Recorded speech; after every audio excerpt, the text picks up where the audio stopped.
Bonjour, je suis encore dans les temps pour vous souhaiter une bonne année, alors tous mes vœux pour 2017. 2017, 500 ans de la réforme, vous allez en entendre parler.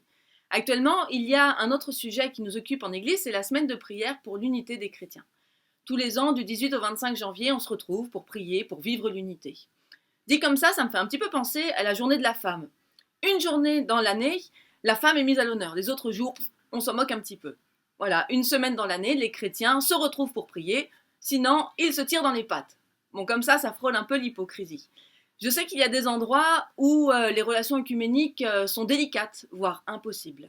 Pour ma part, j'ai la chance en savoir de vivre régulièrement des temps œcuméniques, voire même toutes les semaines, et toujours avec une grande joie. Oui, il y a des différences dans nos pratiques, dans notre théologie, mais si peu finalement. Et pourquoi se prendre la tête pour ce qui relève parfois du détail, alors qu'il est tellement plus vivifiant et édifiant de vivre de ce qui nous rapproche. Paul, dans sa première épître aux Corinthiens, parle de la diversité des charismes dans l'Église, en les comparant aux membres du corps.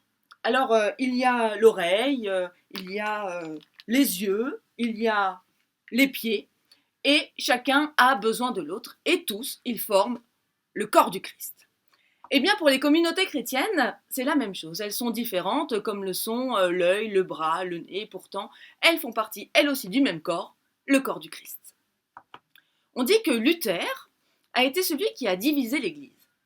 Ok, certes, l'institution humaine a été divisée, ou plus exactement, chacun a enfin pu s'exprimer comme un œil qu'il était, ou comme un pied, et pas tous comme un nez. Mais Luther, avec ses petits bras et sa petite Bible, n'a pas pu diviser le corps du Christ. C'est impossible de diviser le corps du Christ.